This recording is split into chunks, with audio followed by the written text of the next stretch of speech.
घूमता है तो हाइपोथायराइड होता है, हमारा थायराइड स्लो हो जाता है।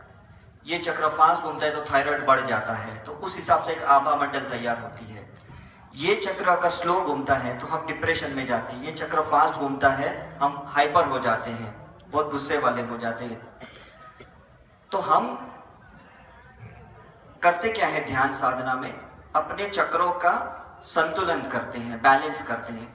तो जैसे 7 चक्र होते हैं वैसे ऑरा के आभा मंडल के 7 लेयर होते हैं। जो अंदर के 4 लेयर होते हैं वो फिजिकल लेयर होते हैं, शरीर से कनेक्टेड होते हैं। उसके बाद जो आभा मंडल आता है उसे हम इमोशनल ऑरा कहते हैं, भावनात्मक ऑरा। उसके बाद जो आता है वो मेंटल ऑरा, और उसके बाद जो आता है आध्यात्मिक ऑरा, स्पिरिचुअल ऑरा। तो अगर इन 7 ऑरा को, आभा मंडल को बैलेंस करना है तो हमें योगा, प्राणायाम, ध्यान और हीलिंग, ये सब चीज को मिलाना होगा, इंटीग्रेशन करना होगा। अगर हम एक ही चीज करेंगे तो शायद उतना ही आभा मंडल हमारा खुलेगा, पॉजिटिव होगा, दूसरा आभा मंडल हमारा कमजोर रह जाएगा। तो काफी बार हम सोचते हैं कि हम इतनी मंत्र की चैंटिंग करते हैं लेकिन फिर भी मुझे बीमारियां क्यों होती हैं? क्योंकि जब आप मंत्र की चैंट करते हैं आपका स्पिरिचुअल ऑरा, जो 7वां प्रकार का ऑरा है, वो बहुत पॉजिटिव होता है, लेकिन वो ऑरा अभी तक ऊर्जा अंदर की ऑरा तक नहीं पहुंची, अंदर की शरीर के ऑरा तक नहीं पहुंची, इसलिए आपको बीमारियां होती है, डायबिटीज, ब्लड प्रेशर, ये वो। तो आभा मंडल आहार, विहार, विचार, व्यवहार, इन 4 चीजों से बनती है। जब हमारा आहार अच्छा है, सात्विक है, फ्रूट, वेजिटेबल, ड्राई फ्रूट कच्चे फॉर्म में, तब हमारा अंदर का 4 ऑरा आभा मंडल पॉजिटिव होता है। जब हम कोई चीज को मन पे लगा लेते हैं कि यार इसने मुझे हर्ट किया, इसने मुझे दुख दिया, तो हमारा इमोशनल ऑरा बिगड़ जाता है, भावनात्मक ऑरा बिगड़ जाता है। साइंस के रिसर्च के हिसाब से एक दिन में 60 विचार आते हैं, 60,000 थॉट्स एक दिन में आते हैं, उसमें 90% नेगेटिव थॉट आते हैं, नकारात्मक। तो हमारा मेंटल ऑरा हमेशा डिस्टर्ब रहता है। तो जब हम ध्यान करते हैं धीरे धीरे हमारा मेंटल ऑरा पॉजिटिव होते जाता है, क्योंकि अब विचारों को कंट्रोल करना सीख लिया हमने।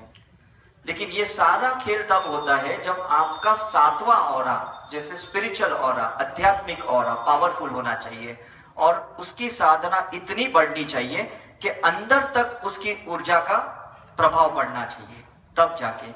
इसलिए काफी लोग हमें कहते हैं जब हमारे पास ऑरा स्कैनिंग के लिए, सर हम तो 2 साल से ध्यान कर रहे लेकिन अभी भी डायबिटीज कंट्रोल नहीं हुआ, या डायबिटीज कंट्रोल नहीं हुआ, अभी तक कैंसर हमारा ठीक नहीं हुआ, क्योंकि अब तक वो बाहर का ऑरा अंदर तक नहीं पहुंचा।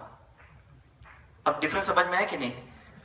तो हम मेडिकली जब ट्रीटमेंट करते हैं एलोपैथी में, हम डायरेक्ट अंदर की फिजिकल बॉडी का करेक्शन करते हैं, जिसमें हम पैरामीटर्स नॉर्मल करते हैं, यूनिट्स नॉर्मल करते हैं, ब्लड शुगर को नॉर्मल करते हैं, थायराइड को नॉर्मल करते हैं, कोलेस्ट्रॉल को नॉर्मल करते हैं। लेकिन सिर्फ अंदर की पैरामीटर टेम्पररी चेंज होती है, जैसे दवाई बंद करोगे फिर से आपका बीमारी बाहर आ जाएगी। लेकिन आध्यात्मिक में फायदा क्या होता है? समय ज्यादा लगता है, रिजल्ट परमानेंट मिलता है। हमारे एलोपैथी में ट्रीटमेंट होती है, रिकवरी होती है, क्योर नहीं होता। डिफरेंस समझ में है कि नहीं? तो अगर आपको हमेशा परमानेंट ठीक होना है तो इस आध्यात्मिक का सहारा लेना ही पड़ेगा। जितने सत्संग करोगे, जितने ध्यान करोगे, जितने मेडिटेशन करोगे, उतना आपका आभा मंडल स्ट्रांग होगा। गुरुओं का आभा मंडल करीबन 50-100 फीट दूर होता है, हमारा आभा मंडल 8 से 10 फीट का होता है।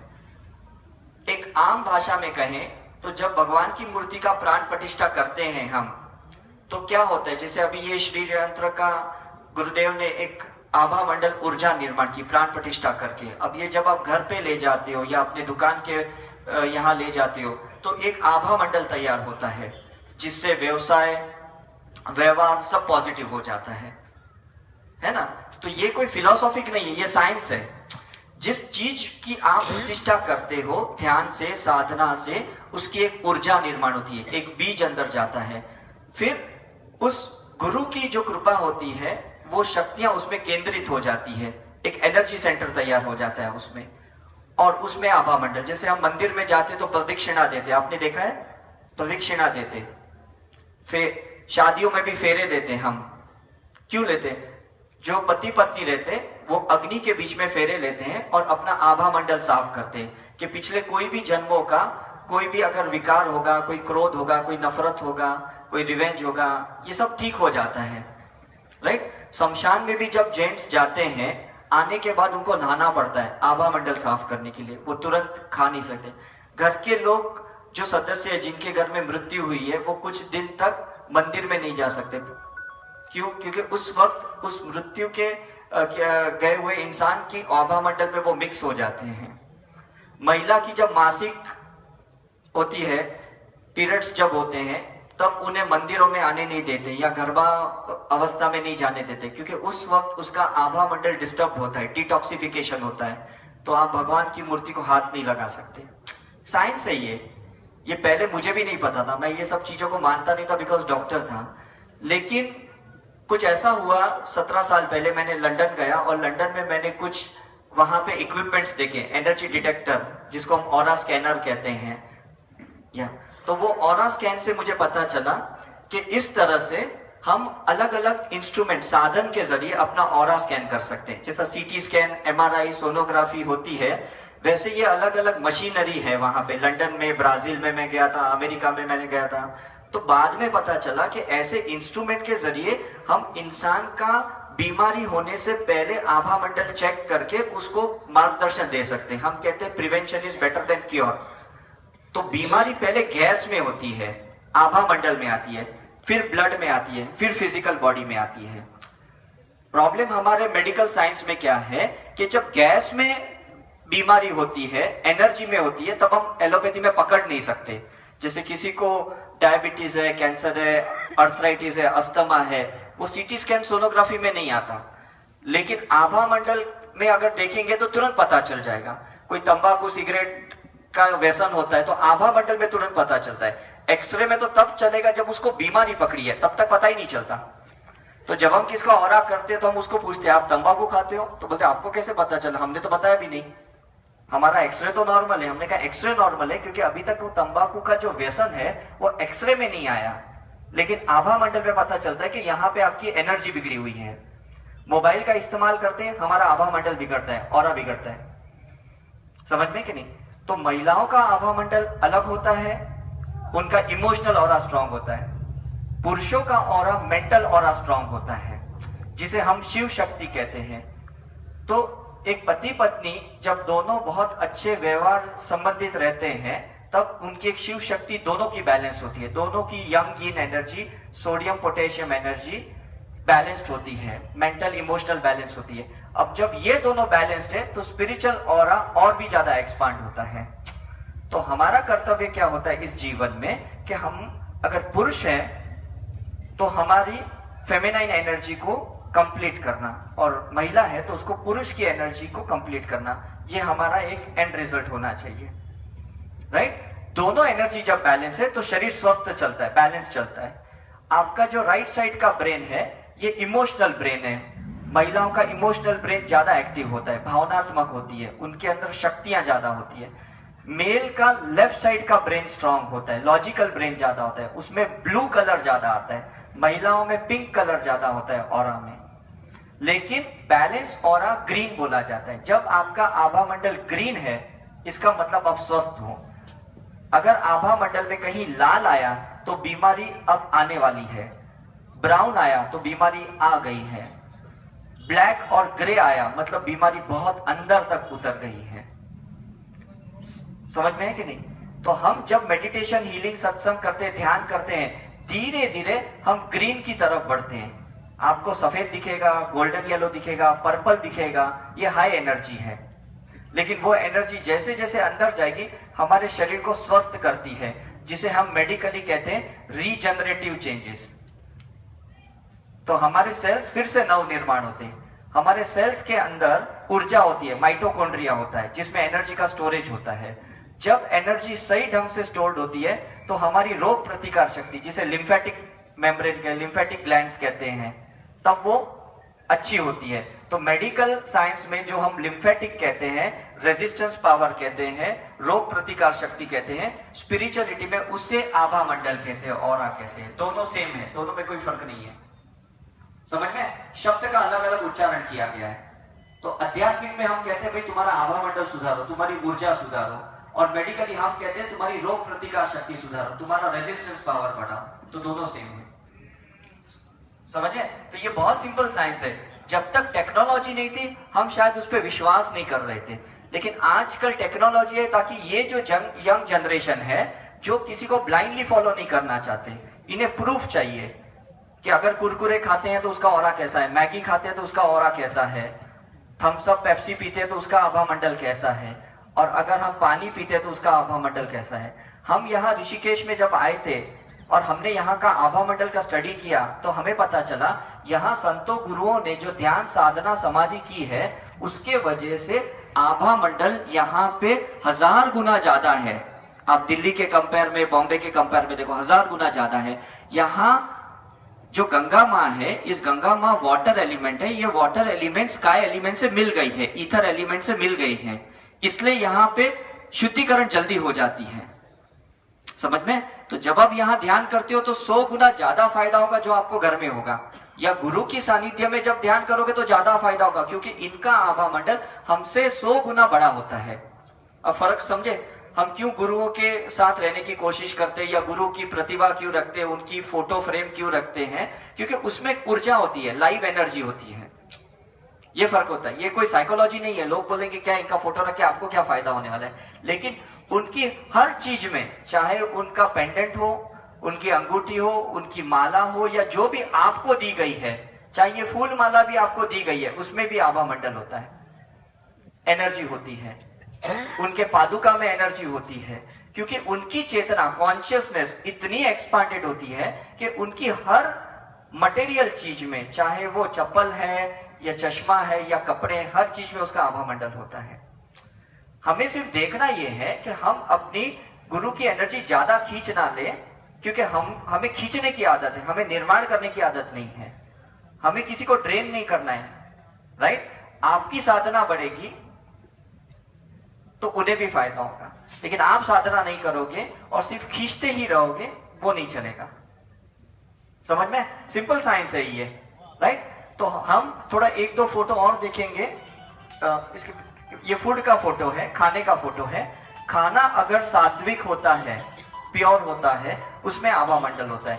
या ये मैंने अमृतसर में जो लंगर था उसका फोटो का मैंने आभा मंडल लिया, बहुत पॉजिटिव एनर्जी है। और दूसरा जो फोटो है वो हमारे घर के खाने का फोटो लिया, उसमें हमने थोड़ा ध्यान किया, थोड़े मंत्र जाप किए, और फिर हमने उसका ऑरा किया, तो वो भी ऐसी है। मतलब हम ऊर्जा कहीं पे भी निर्माण कर सकते हैं, बस एक बार गुरु की कृपा है, बस हमारा एक सिम कार्ड एक्टिवेट हो गया, हम कहीं पे भी उनकी याद में, उनके स्मरण में ऊर्जा को निर्माण कर सकते हैं। गुरु चाहिए, उसके माध्यम से ही ऊर्जा निर्माण की जा सकती है। जब तक आपका अंदर का गुरु जागता नहीं, अंदर का आभा मंडल एक्सपांड नहीं होता, खिलता नहीं है, हमें गुरु की साधना से, उनकी शक्तियों से, उनके ज्ञान से, उनके स्मरण से हमें अपना आभा मंडल को बढ़ाते रहना होगा। समझ में कि नहीं? तो ये फायदा होता है इन सत्संगों का। आज इतने लोग आप मिले हो, कितनी अच्छी बात है। सब लोग अपने आभा मंडल को बढ़ाते हैं, यहाँ पे बैठे हुए हो, तो कितनी ऊर्जा शक्ति निर्माण हो गई है।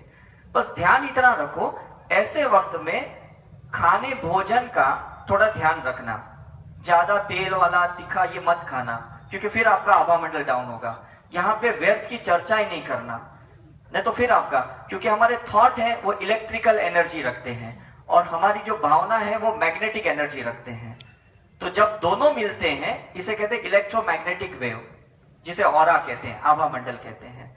तो व्यर्थ की बातें ना करें, ना परिवार की चर्चा करें, ना रोगियों की चर्चा करें, ना दुखों की चर्चा करें, ताकि जो चर्चा आप करोगे वो आभा मंडल विश्व में जाएगा, वही आभा मंडल वापस आपको आएगा मल्टीप्लाई होके, राइट? तो जितना एक्स्ट्रा समय आपको मिलता है तब ध्यान करें, साधना करें, आभा मंडल बढ़े। चर्चा ही नहीं करें, मैं ऐसी दुखी हूं, मेरा ये तकलीफ है। जब जब बोलोगे वो और बढ़ेगा, क्योंकि शरीर मन का गुलाम है। मन से जो बातें निकली शरीर में जाती है, राइट? हम जिनकी भी चर्चा करते हैं, हमारे फादर की, मदर की या सास की, जो भी बाहर बुरी चर्चाएं करते हैं, वो चर्चाओं से क्या होता है, एक नेगेटिव एनर्जी, नकारात्मक ऊर्जा जाती है यूनिवर्स में, और वो वापस मल्टीप्लाई होके आती है और हमारा ऑरा बिगड़ता है।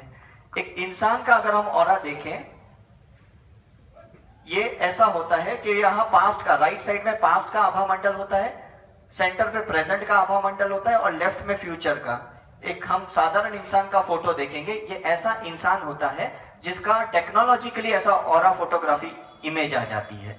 तो पहला जो फोटो था, इसके सेंटर में देखना, इस सेंटर में आभा मंडल कितना बिगड़ा हुआ है। उसको बहुत बीमारियां थी, बहुत नॉनवेज फूड खाता था, उसको दारू की आदत थी, सिगरेट की आदत थी, तंबाकू की आदत थी, डिप्रेशन में था। ये उसका आभा मंडल है। ध्यान के बाद, हीलिंग के बाद उसका आभा मंडल लिया, सेंटर का भी ऑरा चेंज हो गया, राइट साइड का भी चेंज हो गया, लेफ्ट साइड का भी चेंज हो गया, है ना। मतलब कितना साइंस परफेक्ट है। लेकिन इसी इंसान का अगर मैंने सीटी स्कैन, एमआरआई किया तो कोई फर्क नहीं आएगा, क्योंकि वो फिजिकल लेवल पे इन्वेस्टिगेशन है, चेकिंग है, एनर्जी लेवल पे नहीं है, सूक्ष्म है ना, ये सटल लेवल पे है। तो क्या, तो इन्वेस्टिगेशन भी सेंसिटिव चाहिए। डिफरेंस समझ में है। हम अपनी आंखों से भी एक दूसरे का आभा मंडल देख सकते हैं, बस हमारा ये आज्ञा चक्र थोड़ा बढ़ाना पड़ेगा, साइकिक पावर थोड़ा बढ़ाना पड़ेगा, और कुछ भी नहीं है। बाकी तो सब आपको गुरुदेव ने इतना ज्ञान दिया है, मैं ज्यादा ज्ञान देने की कोशिश नहीं करूंगा। बस मेरा काम, कार्य इतना था कि आपको सिर्फ ये बताया जाए कि आज के जमाने में भी ये टेक्नोलॉजी अवेलेबल है। दिल्ली के एम्स हॉस्पिटल में भी इसकी चेकिंग होती है, हमारे बॉम्बे में, बॉम्बे हॉस्पिटल चर्च गेट में भी इसकी ये चेकिंग होती है। करीबन 1200 डॉक्टरों ने ये सीखा है इंडिया में हमसे, क्योंकि हमने पीएचडी की लंदन से और इसके ऊपर बहुत रिसर्च की है। हमारे इंडिया में 80 सेंटर्स है जहां पे ऐसे आभा मंडल की चेकिंग होती है। अब्रॉड में भी है, सिंगापुर में भी शंघाई हॉस्पिटल है जहां पे आभा मंडल की सर्टिफिकेशन के बाद ऑपरेशन किया जाता है, उसका फिटनेस लिया जाता है कि जब तक आपका आभा मंडल अच्छा नहीं है वो लोग ऑपरेट नहीं करते। क्योंकि काफी बार ऑपरेशन टेबल पे एंजाइटी होता है, डिप्रेशन होता है, टेंशन होता है, और हमारा ब्लड प्रेशर बढ़ जाता है, और कभी कभी डेथ भी हो जाती है, पोस्ट ऑपरेटिव कॉम्प्लिकेशन भी हो जाते हैं। इसलिए वो लोग क्या करते हैं, शंघाई हॉस्पिटल में, सिंगापुर में सर्टिफिकेशन लेते हैं ऑरा का। जब हम कहेंगे हाँ इनका आभा मंडल अच्छा है, तब उसको ऑपरेशन करते हैं। नहीं तो हम क्या करते हैं, सिर्फ इसका हीमोग्लोबिन देखेंगे, शुगर लेवल देखेंगे और ऑपरेशन के लिए हाँ बोल देंगे। लेकिन बाद में कभी कभी प्रॉब्लम हो सकता है, क्योंकि एनर्जी नहीं है ऑपरेशन को झेलने की, दवाइयों को झेलने की। समझ में? तो मैं धन्यवाद करता हूं, आपका इतना सारा समय लिया, और आशा करूंगा कि आज के बाद इस आध्यात्मिक को आधुनिक तरीके से आप सोचेंगे, साइंटिफिक वे में सोचेंगे कि आप जो भी सोच रहे हो, जो भी खा रहे हो, जो भी पी रहे हो, जो भी ध्यान तपस्या कर रहे हो, साधना कर रहे हो, उससे आपकी आभा मंडल ऑरा में फर्क पड़ता है। जब आपका आभा मंडल अच्छा है, ऑरा अच्छा है, आपके संबंध सुधर जाएंगे, आपका व्यवसाय सुधर जाएगा, बिजनेस सुधर जाएगा। जब हमारा आभा मंडल बिगड़ा होता है तो कोई भी इंसान हमें गाली गलौज करके जाता है और हम दूसरे को ब्लेम करते हैं, यार ये मुझे देखो कैसे गंदा बोल रहा है। आपका आभा मंडल बिगड़ा है इसलिए वो आपसे ऐसा व्यवहार कर रहा है। जब आपका आभा मंडल ऑरा सुधर जाएगा, कोई आपको बुरा नहीं बोलेगा। मूर्ति जब रास्ते पे बिकती है ना, हम भगवान नहीं मानते, मंदिर में जब आते हैं तब उसको भगवान मानते। क्यों? अब उसकी प्रतिष्ठा हो गई है, अब उसमें एक आभा मंडल तैयार हो गया है। समझ में? तो धन्यवाद, जय गुरुदेव। आपके आशीर्वाद से आज हमें इतना अच्छा सुनहरा अवसर मिला है, और आशा करेंगे हम जल्दी वापस मिले यहाँ पे। धन्यवाद, थैंक यू वेरी मच।